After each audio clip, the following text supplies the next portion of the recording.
I want to also touch on the law and order issues on the Sunshine Coast, because that same issue with juvenile crime is being replicated in that area as well. We want to see an increase in the police budget. We want to see an increase in the laws that would ensure that those who commit these crimes are in fact able to be put behind bars to be dealt with appropriately. But I mentioned that there is a human face to this. There's a human face to this.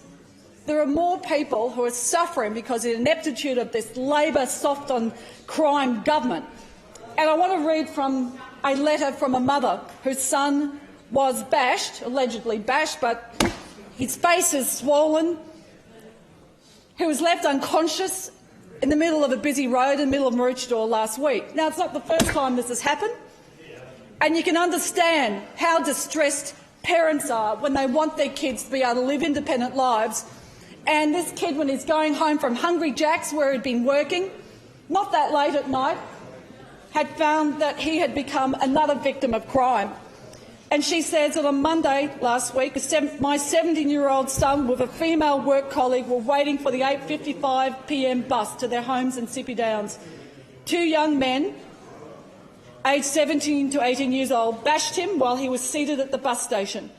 The result was a swollen face, split swollen lip and a period of unconsciousness where he laid in the middle of the main road. This bus station is notorious for the violence which occurs around it. A news report dated nearly a year ago showed a video of another such bashing at the station with calls for increased security. She says, we as a community need to feel our children are safe when they travel to and from their places of work. And this is a mother's plea that you can hear right throughout the state, from the far north to the south, in Brisbane and in my region of the Sunshine Coast.